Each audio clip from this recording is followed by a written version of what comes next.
लेकिन फिर भी प्रभु की दीक्षा है, देव वरघोड़ा निकाल रहे हैं, इसीलिए लोगों के लिए ये आश्चर्यचकित कौतुक हो गया। स्त्रियों को 3 चीज अधिक प्यारी होती है, एक तो क्लेश यानी कि झगड़ा, दूसरा काजल और तीसरा सिंदूर। ये 3 चीज इतनी प्यारी होती है। ऐसे ही 3 वस्तु और भी प्यारी है, एक दूध, दूसरा जमाई और तीसरा बाजा। देखिए यहाँ स्त्रियों को क्या क्या प्यारा है वो बताया गया है, बराबर। क्लेश यानी कि झगड़ा कराना, इसके लिए स्त्रियों को ये खास ये और संज्ञा भी दी गई है कि स्त्रियों में माया ज्यादा होती है, बराबर। कहीं भी झगड़ा कराना हो या माया करनी हो तो स्त्री इजीली कर देती है, पुरुषों से भी ज्यादा। दूसरा ऐसा बोला गया है, मान लो उपाश्रय हो या घर हो, एक घर में 25 पुरुष रह सकेंगे या एक उपाश्रय में 25 साधु रह सकेंगे, लेकिन वही उपाश्रय में 25 साध्वियों को रहना, 5 साध्वी भी अलग अलग समुदाय की होगी ना तो भी रहना मुश्किल। ये आज के काल में महात्मा खुद भी कह रहे हैं। और ऐसे ही एक घर में 25 पुरुष अकेले होंगे तो रह लेंगे, अगर लेकिन उनमें से 5 पुरुष की शादी भी हो गई ना तो बाकी के ये 25 से 25 पुरुषों को एक साथ में रहना मुश्किल हो जाता है। क्यों? उसका जवाब ही ये है ना। हाँ, क्योंकि स्त्रियों को क्लेश पसंद है, काजल पसंद है और तीसरा सिंदूर पसंद है। इसके बगैर स्त्री निकलेगी नहीं। सिंदूर का अर्थ सिंदूर नहीं समझना है आपको, सौभाग्य सूचक सभी चीज समझनी है, बराबर। 3 वस्तु भी प्यारी होती है, एक दूध, दूसरा जमाई और तीसरा बाजा बजाना, संगीत की बात। 3 चेष्टाएं, गालों पर काजल का अंक मतलब कि एक वो लगाना, दूसरा आंखों में कस्तूरी डाल के आना, आंखों में उसको हम बोलते हैं अंजन डालना, और उत्सुकता से चित्त इधर उधर होने से गले के आभूषण को ठीक से पहनना। लेकिन यहाँ सब भूल गए, जोर से म्यूजिक बज रहा है, जोर से सब देखने के लिए आ रहे हैं, 2 लोग चिल्ला रहे हैं, लोग वरघोड़ा देख रहे हैं, तो किसी ने कस्तूरी आंखों में डाल दी, किसी ने गले में पहनने की चीज पायल पैर में पहन ली, ऐसी गलती कर ली जो कभी नहीं होता है। किसी ने गले का हार तगड़ी की तरह कमर में पहन लिया, किसी ने तगड़ी का हार गले में पहन लिया, गोशीर चंदन को पैरों में लगा लिया, मेहंदी शरीर पे लगा ली, कोई अर्ध स्नान किए गीले कपड़ों में पानी टपकते आ गए, कोई खुले केश लेकर पगड़ी से दौड़ते, मतलब सब अपने काम छोड़ के आ गए। कहने का अर्थ एक ही है। ऐसी व्यवस्था में आती हुई किस मनुष्य को प्रथम त्रास और जाने के बाद हास्य न कराती थी। यहाँ तक किसी के शरीर से वस्त्र तक खिसक गए थे, किसी ने हाथ में नाड़ा पकड़ा हुआ है। ऐसी परिस्थिति होने पर भी उनको कुछ नहीं लगा, कुछ भी कौतुक नहीं लगा। क्यों? क्योंकि सबकी आंखें प्रभु के ऊपर ही थी। यहाँ एक बात पे ध्यान देना, सब लोग अपने भगवान को ऐसे अनिमेष दृष्टि से देख रहे थे कि उनको क्या हो रहा है। किसी ने कोई स्नान करते करते आ गया है, कोई खाना बनाते आ गया है, कोई बिना चप्पल जूते पहन के आ गया है, किसी को कुछ नहीं पता है। दीक्षा महोत्सव देखने की उत्सुकता से बेमान हो गई वो कि अपने रोते हुए बच्चों को भी छोड़कर आ गए। कोई स्त्री पास में खड़े बिल्ली के बच्चों को गोद में लेकर आ गई है, कोई स्त्री, कि वो उसको लगा जैसे मेरे बच्चे ही मेरी गोद में है। कोई स्त्री प्रभु के दर्शन करके मन में कहती थी कि आहा क्या सुंदर रूप है, क्या तेज है, शरीर का सौभाग्य कितना सुंदर है। बराबर मैं विधाता की चतुराई पे वार फेर करूं, जिसने ऐसा सुंदर रूप बनाया। सीधी बात है ना, परमात्मा का तो रूप तीर्थंकर परमात्मा है, वज्र वृषभ संग्रहण है, कैसा सुंदर होगा।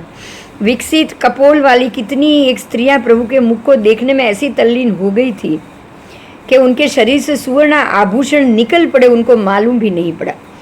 ऐसे कोई चंचल चपल कोई स्त्री अपने हस्त कमलों से प्रभु की ओर मोती फेंक रही थी, कितनी बाजों की तान में आकर मधुर स्वर में गाना गा रही थी और कई आनंद में आकर नाचने भी लग गई।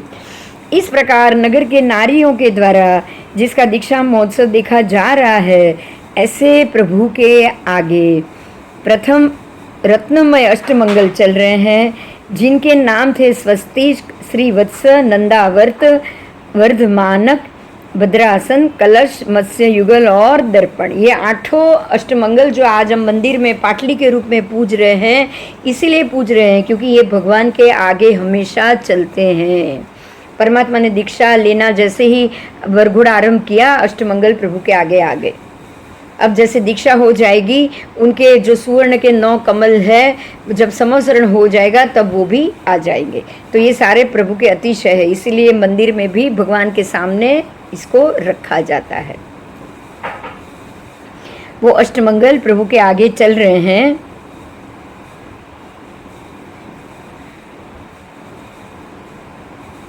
उसके बाद पूर्ण कलश,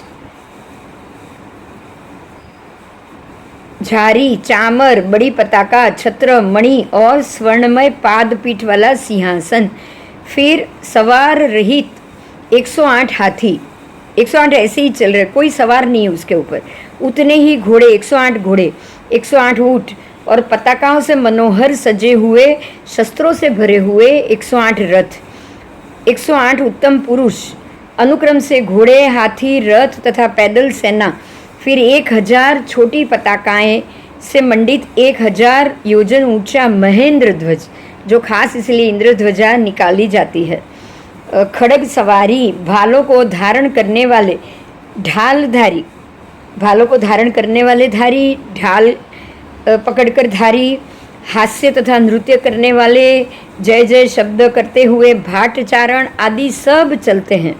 फिर बहुत से उग्रकुल, भोगकुल, राजन्यकुल, क्षत्रिय कुल के राजा चलते हैं, कोतवाल चलते हैं, मांडलिक चलते हैं, कौटुंबिक, सेठ लोग, सार्थवा, देव देवियाँ प्रभु के आगे चलते रहते हैं। तत्पश्चात स्वर्ग मृत्यु लोक में रहने वाले देव, मनुष्य और असुर चलते हैं। अब उसके आगे शंख बजाने वाले चल रहे हैं, चक्रधारी चल रहे हैं, हलधारी चल रहे हैं, गले में सुवर्ण तथा हल के आकार वाले आभूषणधारी चल रहे हैं, बिरुदावली बोलने वाले चल रहे हैं, घंटा लेकर चलने वाले रावलिये चल रहे हैं। उन सबसे वेष्टित प्रभु को कुल की वृद्ध नारियां इष्ट विशेषणों वाले वचनों से अभिनंदित करती हुई बोली कि जय जय नंदा, जय जय भद्दा, भदंते, यानी कि हे समृद्धि मन, हे भद्रकारक, आप जय पाओ, आपका जय हो, आपका भद्र हो, आप अजित इंद्रियों को अतिचार रहित ज्ञान दर्शन चरित्र से वश करो, वश किए हुए श्रमण धर्म को आप पालन करो। हे प्रभु, सर्व विघ्नों को जीत कर मोक्ष में आप निवास करो, राग द्वेष रूप मल्लों को आप नष्ट करो। हे प्रभु, उत्तम शुक्ल ध्यान से आप धैर्य में प्रवीण हो, अष्ट कर्म रूप शत्रुओं का नाश करो। हे वीर, अप्रमत्त होकर 3 लोक रूप जो मल्ल युद्ध का अखाड़ा है उसमें तुम विजय पताका ग्रहण करो। तिमिर रहित अनुपम केवल ज्ञान को आप प्राप्त करो। पूर्व तीर्थंकरों द्वारा वचन किए हुए अकुलित मार्ग से परिसहों की सेना को हण करके आप मोक्ष रूप परम पद को प्राप्त करो। हे क्षत्रिय में वृषभ समान आप जय प्राप्त करो, जय पाओ। हे प्रभु, आप बहुत से दिनों तक, बहुत से पक्षों तक, बहुत से महीनों तक, बहुत सी ऋतुओं तक, बहुत सी 6 मासियों तक और बहुत से वर्षों तक उपसर्गों को निडर होकर बिजली सिंहादि के भयों को क्षमाशीलता से सहन करते हुए विजय को प्राप्त करो। आप आपके धर्मों में आगे चलकर विघ्नों का अभाव हो। ऐसा कहकर उन्होंने जय जय के शब्द बोलने लग गए। श्रमण भगवान महावीर स्वामी अब क्षत्रिय कुंड नगर के मध्य से होकर हजारों नेत्र पंक्तियों द्वारा दिखते हुए, हजारों नेत्र पंक्तियाँ उनको दिख रही है और प्रभु अब वहाँ से चलते हुए श्रेणीबद्ध मनुष्यों के मुख से वारंवार अपनी स्तुति सुनते हुए हजारों ही हृदय पंक्तियों से आप जय पाओ, चिरकाल जीवो इत्यादि चिंतन कराते हुए, हजारों मनुष्य के ये विचार करते हुए कि हम इनके सेवक भी बन जाए तो भी कल्याण हो, कांति रूप गुणों से आकर्षित हो, लोक समूह जिसे अपना स्वामी बनाने की स्पृहा करते थे, जिसे हजारों मनुष्य उंगलियां उठा उठा कर दिखला रहे थे कि वे भगवान जा रहे हैं, वे भगवान जा रहे हैं। दाहिने हाथ से हजारों स्त्री पुरुषों के नमस्कार को ग्रहण करते हुए हजारों ही मानव समूह के साथ आगे बढ़ते हुए, हजारों ही भवन पंक्तियों से आगे बढ़ते हुए तथा वीणा, तल ताल, गीत, वाजिंत्र से एवं मधुर मनोज्ञ जय जय उद्घोषणा से मिश्रित मनुष्यों से अति कोमल शब्दों से सावधान होते हुए समस्त छत्रादि राज चिन्ह समृद्धि से युक्त तथा आभूषण आदि सर्व प्रकार की कांति सहित हाथी घोड़ा आदि सर्व प्रकार की सामग्री सहित ऊंट खच्चर शिबिक आदि सर्व प्रकार के वाहनों युक्त सर्व महाजनों एवं स्वजनों के मिलाप से सर्व प्रकार के आनंद पूर्वक सर्व प्रकार की संपदा सहित सर्व शोभा युक्त सर्व हर्ष की उत्सुकता पूर्वक 18 प्रकार की नगर में निवास करने वाली प्रजाओं सहित सर्व नाटकों एवं तालाचरों अंत्यूर सर्व पुष्प गंध माला और अलंकारों की शोभा से सर्व बाजों के एकत्रित शब्दों की ध्वनि से बड़ी रुद्धि द्युति सैन्य बड़े समुदाय तथा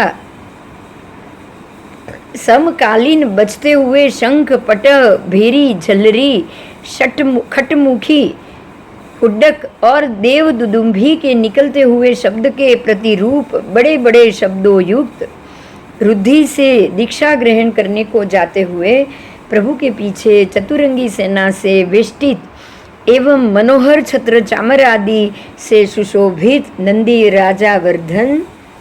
नंदीवर्धन राजा चल रहे हैं। उपरोक्त आडंबर युक्त भगवान क्षत्रिय कुंड ग्राम नगर के बीच से निकल के ज्ञात खंड नाम के उद्यान में आ गए। वहां अशोक नाम के वृक्ष के नीचे प्रभु आकर खड़े हो गए। वहां जाकर प्रभु ने पालकी को ठहरवा दिया। अब पालकी से प्रभु नीचे उतरे हैं और उतरकर अपने अंग से स्वयं तमाम आभूषण को प्रभु ने उतार दिया। अंगुलियों से सुवर्ण मुद्रिकाएं उतारी, हाथों से वीर वलय, भुजाओं से बाजूबंद, कंठ से कुंडल एवं मस्तक पर से मुकुट को भी उतार दिया। उन समस्त आभूषणों को कुल की महत्तरा हंस लक्षण वाले वस्त्र में ले लेती है। कुल महत्तरी का जो बाजू में बैठी थी, हंस लक्षण वस्त्र युक्त पालकी में बैठी थी, वो भी प्रभु के साथ उतरी है और अपने वस्त्र के अंदर, हंस लक्षण वाले वस्त्र के अंदर प्रभु के सारे आभूषण को वो ले लेती है और लेकर वो इक्खाग कुल समुप पंडैसीणम तुमम जाया। हे पुत्र, वो कह रही है तुम इक्ष्वाकु जैसे उत्तम कुल में जन्मे हो और तुम्हारा काश्यप नामक उच्च गोत्र है। ज्ञात कुल रूपी आकाश में पूर्णिमा के निर्मल चंद्रमा के समान सिद्धार्थ राजा के और क्षत्रियाणी त्रिशला के तुम पुत्र हो। देवेंद्रों और नरेंद्रों ने भी तुम्हारी स्तुति की है। हे पुत्र, इस संयम मार्ग में शीघ्र चलना, गुरु का आलंबन लेना, तलवार की धारा के समान महाव्रतों का तुम पालन करना, श्रमण धर्म में प्रमाद नहीं करना इत्यादि आशीर्वाद वो देती हैं। फिर प्रभु को वंदन करके वो एक तरफ हट जाती है। तब प्रभु ने एक मुष्टि से दाढ़ी मूछ के और 4 मुष्टि से मस्तिष्क के केसों का स्वयं लोच किया। प्रभु अब एक मुष्टि से उन्होंने दाढ़ी मूछ का लोच किया और 4 मुष्टि से सभी बालों का प्रभु ने स्वयं केशों का लोच किया है। फिर पानी रहित छठ की तपस्या है प्रभु को। पानी उन्होंने छठ तप भी बिना पानी का निर्जला है। और उत्तरा फाल्गुनी नक्षत्र में जब चंद्र का योग चल रहा है, ऐसे इंद्र द्वारा बाएं कंधे पर एक देवदूष्य को धारण किया प्रभु ने और अकेले ही राग द्वेष की बिना सहाय अद्वितीय ऐसे ऋषभ देव प्रभु ने 4000 राजाओं सहित दीक्षा ली थी। देखिए, यहाँ प्रभु अकेले दीक्षा ले रहे हैं। एक बहुत ही महत्व की बात यहाँ हो रही है। यहाँ सभी परमात्माओं ने कैसी दीक्षा ली वो बताई जा रही है। जो जो परमात्मा का वर्णन है उसे आप ध्यान से सुनिए। यहाँ वीर प्रभु ने अकेले दीक्षा ली है, उनके साथ कोई दीक्षा में नहीं था। ऋषभदेव भगवान प्रभु ने 4000 राजाओं सहित दीक्षा ली थी। प्रभु के साथ 4000 राजा ने दीक्षा ली थी। मल्लीनाथ भगवान और पार्श्वनाथ भगवान ने दोनों ने 300 व्यक्ति के साथ दीक्षा ली है। वासुपूज्य स्वामी भगवान ने 600 व्यक्ति के साथ दीक्षा ली है। बाकी के सारे तीर्थंकरों ने 1-1 हजार व्यक्ति के साथ दीक्षा ली है। मतलब ये हुआ कि हमारे 24 भगवान में से सभी भगवान के साथ दीक्षा के समय कोई ना कोई साथ में था। मात्र वीर प्रभु अकेले ही थे जिन्होंने दीक्षा ली थी, और प्रभु के साथ बाद में भी 16 वर्ष तक कोई जुड़ा नहीं है। इसीलिए प्रभु अद्वितीय थे। वीर प्रभु को अद्वितीय कहा गया है, मात्र अकेले, कोई साथ में नहीं। द्रव्य से केश को उन्होंने लुंचन करके मुंडित हुए। भाव से, द्रव्य से उनको केश लुंचन कर लिया, वो उनकी दीक्षा है। भाव से क्रोधादि को दूर करके वो मुंडित हुए, मतलब राग द्वेष को दूर करके वितराग भाव में वो आ गए। वो ऐसे वितराग दशा में आने से वो भाव से मुंडित माने जाएंगे, और घर से निकलकर आगारीपन को, साधुपन को वो प्राप्त हुए हैं। तो द्रव्य, तो क्षेत्र भी बदल गया है ना, प्रभु ने अपना क्षेत्र भी बदल दिया। द्रव्य से वो घर से आगारीपन से निकल गए, और अणगारीपन से अब वो जंगल में विचरण करेंगे। तो वो उनकी क्षेत्र से दीक्षा थी। काल तो आपको बता दिया है कि जब चंद्र का उत्तरा फाल्गुनी में योग था और विजय मुहूर्त चल रहा था, छाया जब पूर्व दिशा की ओर गमन कर रही थी, ऐसे समय में दिन के अंतिम प्रहर में प्रभु ने दीक्षा ली। तो काल से वो समय बताया। इसी तरह द्रव्य क्षेत्र, काल, भाव चारों से प्रभु की दीक्षा बता दी गई। अब दीक्षा की विधि बताई है निम्न प्रकार से। पंचमुष्टि लोच करके जब प्रभु सामायिक का उच्चारण का विचार करते हैं, तब इंद्र बाजे आदि को बंद करा देते हैं। देखिए, अब यहाँ तक बाजे बज रहे हैं, प्रभु ने पंचमुष्टि लोच किया, प्रभु ने सारे आभूषण उतार दिए, और प्रभु ने एक वस्त्र को, देवदुष्य को धारण भी कर दिया, देवों का दिया हुआ। तब तक सब संगीत, गीत सब बज रहा है। अब इंद्र ने सबको बंद करा दिया, क्योंकि अब प्रभु दीक्षा का उच्चारण कर रहे हैं। तो आइए अब प्रभु क्या कह रहे हैं वो बोलिए। मैंने एक बात बताना जरूरी अभी समझ रही हूँ। करेमी भंते, नवकार और नमुत्थनम, ये तीनों शाश्वत सूत्र है। करेमी भंते में प्रभु जब भी, कोई भी प्रभु अपने काल में जब भी तीर्थ की स्थापना करेंगे, जब भी खुद स्वयं बुद्ध होने से खुद दीक्षा का उच्चारण करेंगे, तब वो करेमी सामाय्यम बोलेंगे, करेमी भंते नहीं।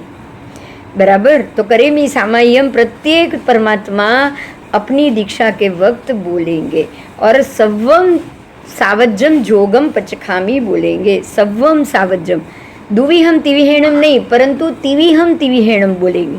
तो करेमी भंते के सूत्र में इतना फर्क आएगा जब प्रभु उसका उच्चारण करेंगे, स्वयं करेंगे। तो यहाँ प्रभु, सारा इंद्र ने बाजा बंद करा दिया, अब सिर्फ प्रभु की आवाज़ आ रही है। प्रभु ने हाथ जोड़कर नमो सिद्धाणम कहकर, नमो सिद्धाणम करके सिद्ध भगवंतों को वंदन किया। बराबर, नमो सिद्धाणम करके ही वो दीक्षा लेंगे। उनके आगे किसी को तो नमन करना है। खुद तीर्थंकर परमात्मा होने जा रहे हैं, वो इस भव में होंगे, लेकिन आगे कौन है उनके आगे?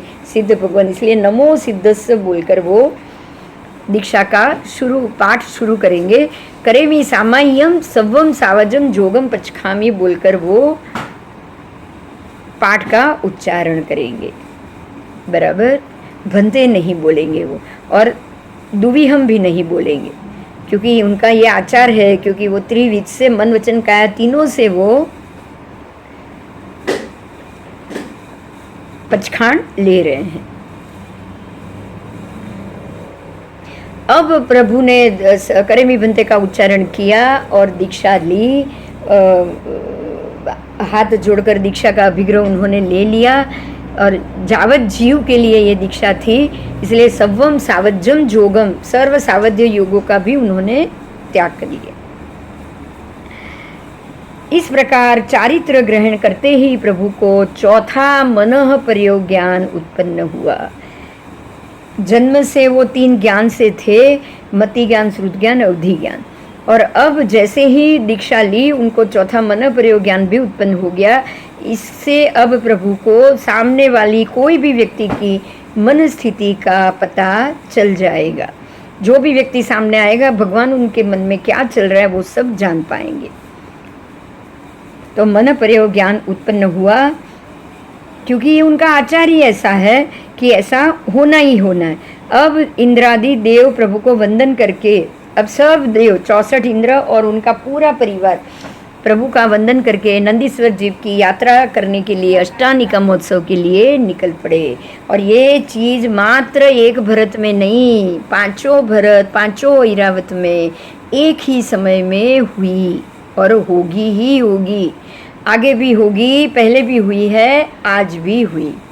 बराबर, इसको आप नहीं भूलोगे क्योंकि ये पांचों भरत, पांचों ऐरावत में एक ही समय में परमात्मा का सभी कल्याणक, सभी ग्रह नक्षत्र में एक ही समय में होता है, एक ही समय। इस तरह महोपाध्याय श्री कीर्ति विजय गणी के शिष्य उपाध्याय श्री विनय विजय गणी की रची हुई कल्पसूत्र की सुबोधिका नाम की टीका का हिंदी भाषा में 5वां व्याख्यान समाप्त हुआ।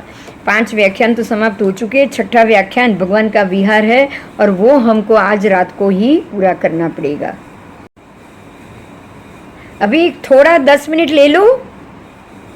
हाँ जी, 6ठा व्याख्यान शुरू हो रहा है। भगवान का विहार, परमात्मा का विहार बताया है। दीक्षा तो भगवान ने ले ली, अब दीक्षा लेकर 4 ज्ञान के धारक प्रभु हो चुके हैं और 4 ज्ञान के धारक ऐसे बंधु वर्ग की आज्ञा लेकर परमात्मा विहार कर ले रहे हैं। बंधु वर्ग की आज्ञा भी जब तक प्रभु नजर आते हैं तब तक वहाँ ही ठहर गई है।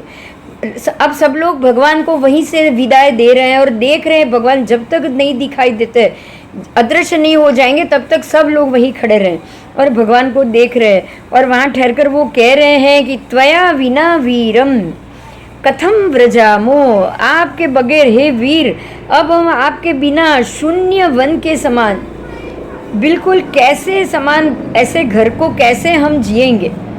बराबर, गृहे धूना शून्य वनोपमान है, हमारा गृह भी बिल्कुल धूड़ी जैसा हो जाएगा, शून्य वन के जैसा हो जाएगा। हे वीर, आपके बगैर हम कैसे रह पाएंगे। गोष्ठी सुखम के न सहाचरामो, अब हम किसके साथ गोष्ठी करेंगे, हम किसके साथ बातें करेंगे, हम बातचीत का सुख कैसे करेंगे।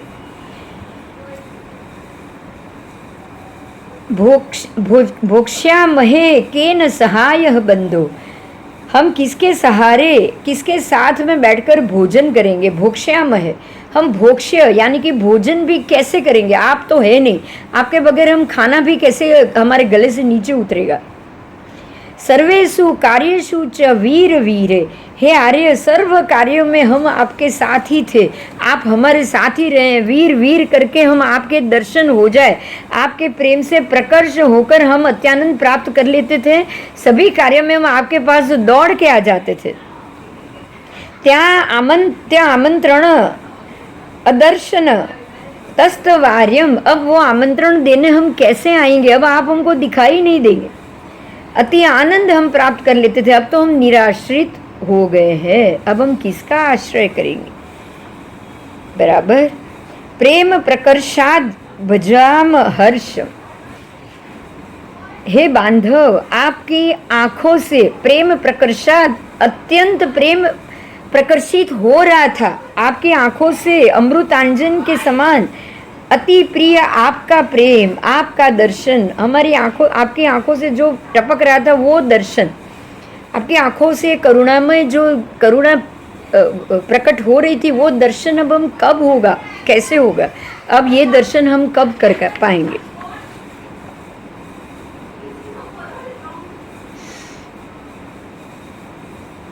निराश्रयाश्चाथ कमाश्रयाम, अब हम निराश्रितों का आश्रित कौन बनेगा, हम ऐसे निराधार हो चुके, अब हमारा आधार कौन बनेगा।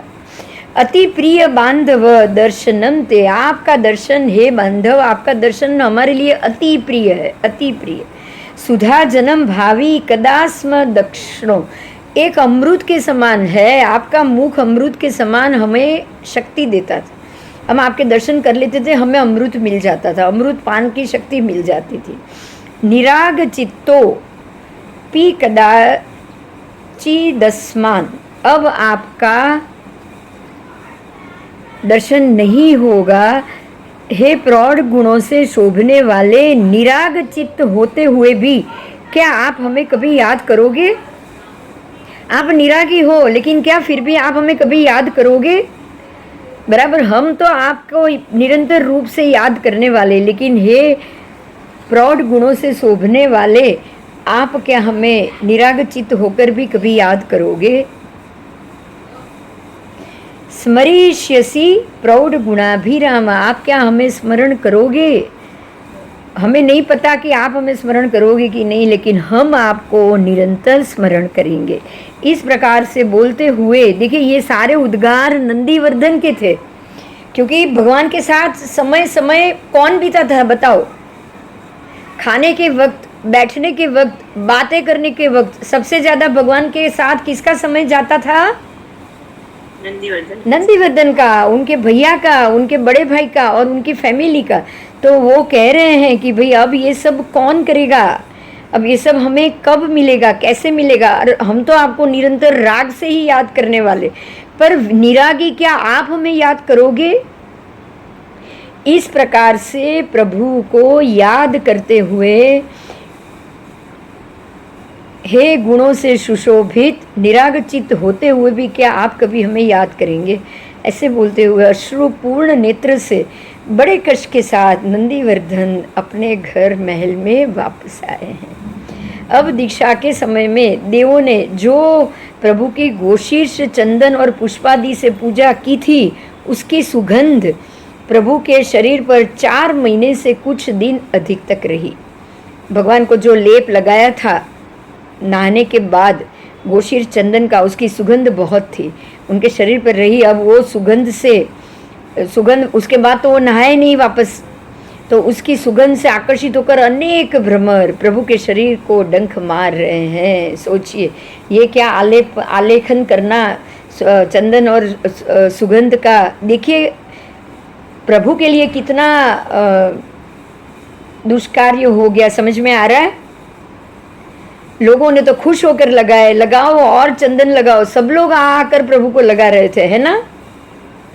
और प्रभु ने ये बताया भी नहीं कि अब मैं नहीं नहाने वाला हूं।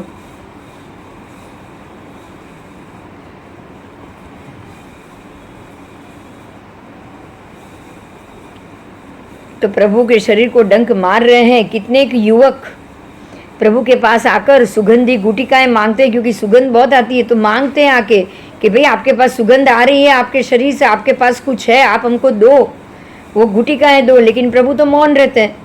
तो वो लोग को गुस्सा आता है, तो वो प्रभु को उपसर्ग भी करते हैं कि इतनी सुगंध आ रही है तो साथ में कुछ होना चाहिए, हमको दे क्यों नहीं रहे हो? क्योंकि एक भिक्षुक के रूप में प्रभु घूम रहे हैं, एक ही वस्त्र के रूप में घूम रहे हैं, तो वो लोग तो यही समझते हैं कि ये तो भिखारी है और इतनी सुगंध आ रही, तो उसके पास कुछ न कुछ कहीं पे छुपा होना चाहिए। लोग अत्याचार कर रहे हैं, मार रहे हैं, उपसर्ग कर रहे हैं, मिलता कुछ नहीं है, और सुगंध भगवान के शरीर से आ रहे, तो भगवान को ये सुगंध के कारण उपसर्ग हो रहा है। सोचिए कि ये सुगंध लगाना भी प्रभु के लिए कितना गलत हो गया कि नहीं? पीड़ाकारी हो गया। युवती स्त्रियों को भी प्रभु को अत्यंत रूपवान और सुगंधी शरीर है, तो कुछ स्त्रियां आके काम विवश होके अनुकूल उपसर्ग करती, कुछ अलग तरीके से पेश आती है, काम विवश हो गई है। प्रभु का रूप अनुपम है, उनकी सुगंध अनुपम है, उनका शरीर स्वास्थ्य अनुपम है, और एक ही वस्त्र में प्रभु घूम रहे हैं। तो शरीर की उनकी भाव भंगिमा देखकर कामासक्त युवतियां आकर काम विवश होकर उनके अनुकूल उपसर्ग करेगी, तो प्रभु को वो प्रतिकूल ही मिलेगा ना। लेकिन प्रभु ऐसे में भी मेरू पर्वत के समान निश्चल होकर सब कुछ सहन करते हुए विचरण कर रहे हैं। उस दिन जब 2 घड़ी दिन बाकी रहा था, तब प्रभु कुमार ग्राम में पहुंचे। देखिए 2 घड़ी दिन बाकी रहा, 2 घड़ी 48 मिनट, तब प्रभु कुमार ग्राम में पहुंचे और वहां ही रात्रि को कौसक ध्यान में रहे। बराबर। अब समझ में आ रहा है? देखिए, विजय मुहूर्त को दीक्षा हुई है, अब दीक्षा होकर कुमार ग्राम तक पहुंचने में रात्रि का समय आना जरूरी है कि नहीं? अब विजय मुहूर्त 12:39 को होगा तो ही वो संध्या तक कुमार ग्राम पहुंचेंगे ना? हाँ। समझ में आ रहा है? तो वो भी सूर्यास्त के 2 घड़ी पहले तो वो पहुंच गए, सूर्यास्त के 2 घड़ी पहले तो वो पहुंच गए। हाँ, तो अब सूर्यास्त को दिन नहीं मानेंगे। अब समझ में आ गया आपको? सूर्यास्त को रात्रिकाल शुरू हो चुका है। रात्रिकाल कब शुरू होगा? जब विजय मुहूर्त शुरू हो जाएगा, जब सूर्य पश्चिम में गमन करना शुरू करेगा, बराबर? तब दिन खत्म, तब दिन खत्म। और वहां से दोपहर से लेकर सूर्यास्त तक रात्रि काल के प्रहर शुरू हो चुके, मगर सूर्यास्त तक वो विहार कर सकेंगे। वो भी बात कंफर्म है? तो सूर्यास्त तक उन्होंने, इसलिए विजय मुहूर्त से लेकर सूर्यास्त के मध्य में वो कुमार ग्राम नगर में पहुंचे हैं। आज बहुत ही क्लैरिफाई हो गई आपको सब चीज, है ना? हाँ। सूर्यास्त के 2 घड़ी पहले प्रभु कुमार ग्राम में पहुंच गए और वहां पे ही रात्रि कौशल ध्यान में रहे। तो ये हुआ प्रभु का उस दिन का भ्रमण। और अब यहाँ से उपसर्गों की शुरुआत होगी। तो परमात्मा को क्या उपसर्ग होंगे, कैसे होंगे, वो हम रात्रि के प्रवचन में शुरू करेंगे। तो रात्रि को मैं 9 बजे शुरू कर लूँगी। आप में से जो आ पाए आ जाओ, नहीं आ पाए तो बाद में आप इसको सुन लेना, ठीक है? क्योंकि अब कल का ही दिन है, आज से और कल में तो ये पूरा करना पड़ेगा, है ना? हाँ, और बहुत सारे पेज है। अगर नहीं हुआ तो हम पर्यूषण के संवत्सर के बाद भी इसको चालू रखेंगे, बराबर? हाँ, पर ये कल्पसूत्र का व्याख्यान एक बार खत्म करके ही हमारा आगे का भगवती सूत्र का हम पाठ करेंगे, है ना? क्योंकि इसको अधूरा नहीं छोड़ सकते, है ना? चल, छोड़ना भी नहीं चाहिए। अगर इतनी चीज हमको, कितनी चीज नई जानने को मिली, पता है? हाँ, बहुत सारी चीज जानने को, और इसको तो हम बार बार सुन भी पाएंगे जब भी मन करेगा, है ना? चलो, जय जिनेन्द्र, जय जी, जय जी।